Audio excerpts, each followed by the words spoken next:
Hello people, Edwin Learnard here. In this YouTube, I guess we could say 2012-13 NFL prediction prognostication segment, I am going to be previewing and predicting the winners for the divisional round for the NFL playoffs. In the first game we have New England at home versus the Houston Texans. As we know, New England throttled Houston, to say the least, 42-14 the last time they met, and this will be the game will be in New England, and I really, say the least, I do like New England's prospects in this one. Houston was riding high early this season. They've kind of been floundering as of late. Yes, they did something and they beat Cincinnati, this past weekend. But now they got to go to basically a very, dominant team in, all New England's history. New England's got, I believe, intangibles on their side. New England is also the #1 total offense, and I believe scoring offense as well. They've averaged about 35 points per game this season. They talk about how Denver's been on a rampage. Look at what the Patriots have done. They've won 9 of the last 10 games. Last 3 home wins were decided by an average of about 30 points per game. Houston, basically their only chance in this one, I believe, is to try to attempt to exploit New England's deficiencies on defense. New England was ranked number 29 out of 32 teams in total defense. Believe it was not total defense, but probably close to that. But in pass defense, they were like number 29 of 32. And if maybe they can exploit a weakness in the secondary, they can, at least maybe make this a competitive game. But I don't really see that happening. I believe New England will win this one, fairly handily. They might not go in and annihilate Houston, but I think they're going to win by 2 touchdowns at least. It should be a decisive victory for New England quarterback Tom Brady and company. Okay, in the next game, I'm going to take Denver at home over the Baltimore Ravens. The Baltimore Ravens defense has not been, quote unquote, ravenous like it had been in the past. It was good enough to win their last ball game against the Colts, but that was going against rookie quarterback Andrew Luck. So Andrew's luck his luck ran out, unfortunately, in that game.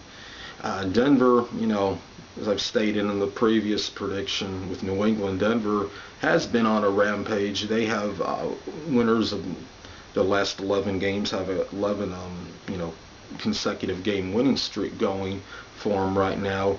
They defeated the Ravens 34-17 the last time they played them in week number 15. Denver has averaged about 33 points per game at home during their 11-game winning streak, and I believe like five wins at home in that period. So, and their average margin of victory in those games has been about 18 points. So the Denver Broncos are really, they're playing like a roulette. They've been unrelenting, to say the least. The Baltimore, as usual, they were a mediocre home team this season. They were 4-4 on the road. Denver right now is just simply playing lights out, and it seems like no matter where they are, they just have the propensity to win, and I don't see it being any different in this game. And I'm going to take Baltimore might make this competitive because now they were able to unleash Ray Lewis once again, but he's obviously not 100% healthy. Baltimore will put an inspired effort in, I believe, but I think Denver still prevails in this one and wins this game. The next game, I'm going to take the San Francisco 49ers at home over the Green Bay Packers. Green Bay, not superlative on the road, has been 4-4 on the road. Just 2 wins, 2 road victories this season, I should say, against teams with a winning record this season. San Francisco over the last 2 seasons, including being at home, 13-3-1. They had that loss to the Giants in the regular season at home and in the postseason. So if you take those two games out, if the San Francisco 49ers don't have to play the G-men at home, you're talking 13 1-1.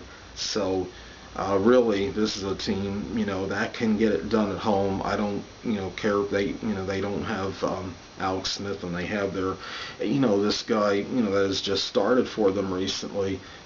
I still think they're gonna, they should emerge victorious in this one. 49ers are also fourth in opposition rushing yards this season, defense. So basically, if they're going to make Green Bay one-dimensional, and Aaron Rodgers, as great as he is, if they're going to have to rely on him, to do most of the work and the receivers, this could spell doom for Green Bay. And I believe San Francisco gets the job done and wins this game. Now, last but not least, I'm going to take the Atlanta Falcons at home over Seattle. Yes, I know Seattle. I know about their tenacious defense. I know, they're in the top 10 in interceptions this season in the league. They were like number one scoring defense. They're also, I believe, Seattle was in the top 5 in total defense in the league, which, as we know, is yards allowed. But I think the Atlanta Falcons right now, they have to get out of their, I guess we could say, they have a problem, winning in the postseason. And they need to do something at some point and, emerge victorious in one of these games. I believe, they have to do it at some point. I think Atlanta has shown an uncanny ability to win in, multiple different ways this season, whether it's demolishing the Giants or, they get a miraculous pass completion at the end of the game, which sets up a winning field goal. They, have found ways to win. I believe this team is going to be different than, previous Atlanta teams, in recent time. I believe they get the job done. They, Atlanta with, Matt Ryan, they're, everything but invincible at home during his, I guess we could say, his tenure with the team. There's some, I don't know the exact record, but they're somewhere around 42-6 at home with Matt Ryan at quarterback. And let's see if Atlanta, they find a way to diversify passing and running. And just, Atlanta's defense might not be nearly as good as Seattle's, but they did get Asante Samuel in the season, the cornerback for the Atlanta Falcons, and he was brought in so they could get over the hump and they can maybe begin to flourish in the postseason. And I believe that they will, get this job done. Russell Wilson, quarterback for the Seattle Seahawks. I mean, I give him effusive praise for what he did, this past week. He went in there and into Washington, and he played like he was a veteran, experienced quarterback. He was everything but unflappable. He was completing passes left and right. He had some drop passes that looked like they should have been, receptions, and he was very accurate. I understand Griffin went down on Washington. When he went down, basically so did the game for the Redskins. I really felt the Redskins would have probably prevailed if Griffin had stayed in, but that wasn't meant to be. But anyway, Seattle, I give them their props. I think they're, I wouldn't be shocked. I wouldn't be completely shocked and flabbergasted if they beat the Falcons, but I am going to go with the Atlanta Falcons in this one. Seattle will probably make it a very competitive game. They have one of the best defenses, if not possibly the best overall in the NFL. And this game, they have Richard Sherman, the cornerback, I believe was tied for second in the NFL in INTs with 8. This will, they may disrupt Matt Ryan's, rhythm a little bit. It'll be a very interesting game, but I still pick the Falcons to win this. Well, people, that will conclude this YouTube NFL 2012-13 prediction segment for the divisional round. And stay tuned next week, where I will be giving you my predictions for the AFC and NFC championship games. Until then, people, stay well.